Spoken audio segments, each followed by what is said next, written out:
Hey everybody, it's Mark with Grimtastic Baits. I gotta tell you, my workbench is a mess, so I apologize. Been busy. Picked this stuff up, Daiwa Samurai Braid.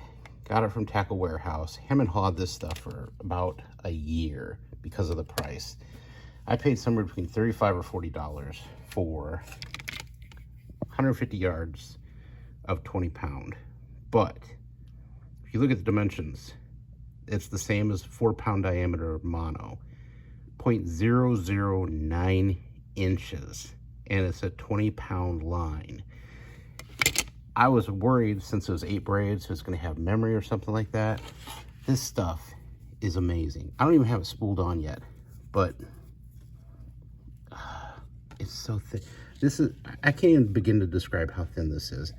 This is like a hair, right? Like less than you'd use to thread a sewing machine. It is just the tiniest. And look at, there's no memory to this. None. Stuff's amazing. I haven't even put it on the reel yet. I'm excited about it. I'm gonna spool it up, try it out, give a kind of a review on it. I know molds are more my thing to review, molds and baits and stuff like that, but or showing how to make baits, which, God, I still love these things. They're so gorgeous. Anyway, yeah, I'm gonna spool her up and let you guys know what I think, see if it's worth the price of $35, $40. But 20-pound line that thin, I'll let y'all know. There will be some review of it on the spool and fishing with it. All right, we are at the local mud puddle. It's really just mud right now, and I don't really think there's any fish in here either, because I noticed a muskrat here last time, and it's probably eaten all the fish over the winter. Anyway, the real reason we're here, test out the line. I'm doing it with an 1/8 ounce underspin with a 3-inch Grim Swim, just to see how this thing casts. It's on a brand new Fluger President. I must say, I already am very much liking this reel. So, and what's it attached to? A 30-year-old dual pole. Holy smokes. Okay, that was about 35 yards, I would guess. And considering that's a 20-pound line, sure, it's braided like a 4-pound, but that's pretty stinking impressive. I'm also checking to see if I get any wind knots. There's not much of a breeze today, so it might not be a good day to test that, because with this line being as thin as it is, I see that as a possibility. But, well, actually there's a little bit of wind. You can probably hear it. I'm gonna cast sideways into the wind, or off to the, wow. Okay, I'm pretty impressed with that. This could just be a boring short video of me talking and not catching fish. Like I say, I don't expect to. It's like 72 degrees today. It's gorgeous, but it's gonna get butt-ass cold again here in the next few days. So reeling this in is effortless. It is difficult to see the line. You can't see it in the water. It actually disappears quite well. I think it's tagged as a camo line, but no issues so far. And she casts, even with a 30-year-old carbon rod. Anyway, I'm gonna try this out for a while, and if anything changes, I'll let you know.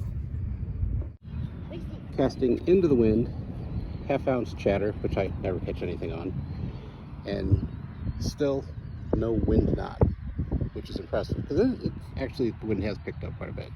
One thing I have noticed is they put a lot of dye on the line. Some of it's washed off since then, but definitely getting a green finger, not a green thumb. So I don't know if that's a big deal or not. I'm not sure what the true color underneath is. Even if it was white, I'd be fine with it. So far, very impressed with this stuff. Very strong, and the knot, some of you will laugh at me, but I use snaps on everything.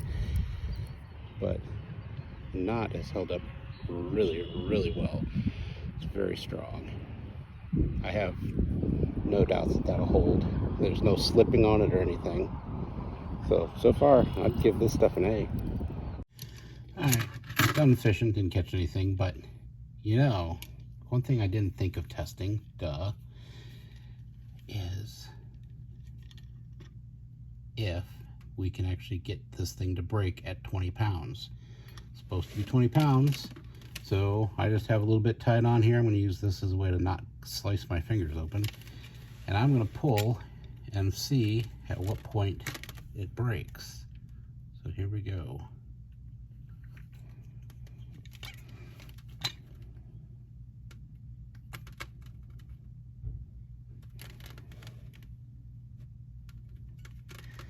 Oh, the line is sliding on me.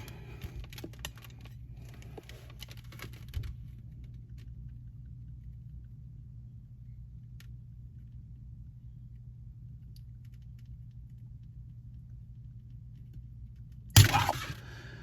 Okay.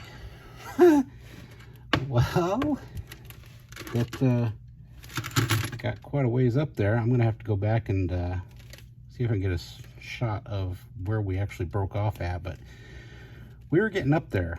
There's no doubt about it. I think I saw a 17 or an 18, but it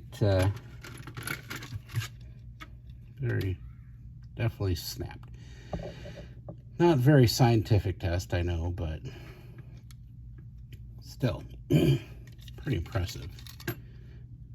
Too bad I didn't have one of those that actually records the last weight, but it's a cheapie. What are you gonna expect? Anywho, thoughts on it in the end?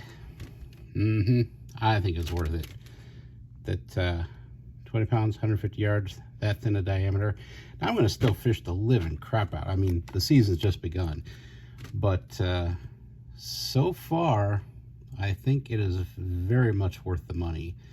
It's smooth, does everything as advertised. I'm looking forward to a season of fishing with it, so we'll see how we go from there. Sorry this wasn't a very exciting video, but I do have some different stuff on the way. I do have a new mold incoming, new to me, it's used, but a new mold. Couldn't pass up the price on it. I'll let you know about that later on. Well, you'll see it when the video comes out. And I've been thinking about a different way to rig the 4.1 inch Grim Swim, which is essentially the 4.1 inch Epic Bait Molds prey bait. I have an idea that I'm going to make a video and maybe do some test tank footage, so be looking for that too. In the meantime, don't subscribe. I'm not your dad. I can't tell you what to do, but thanks for watching. By the way, I am not paid or endorsed by anybody at Heckle Warehouse or Dye or anybody. Personal opinion. Have a good one. Bye.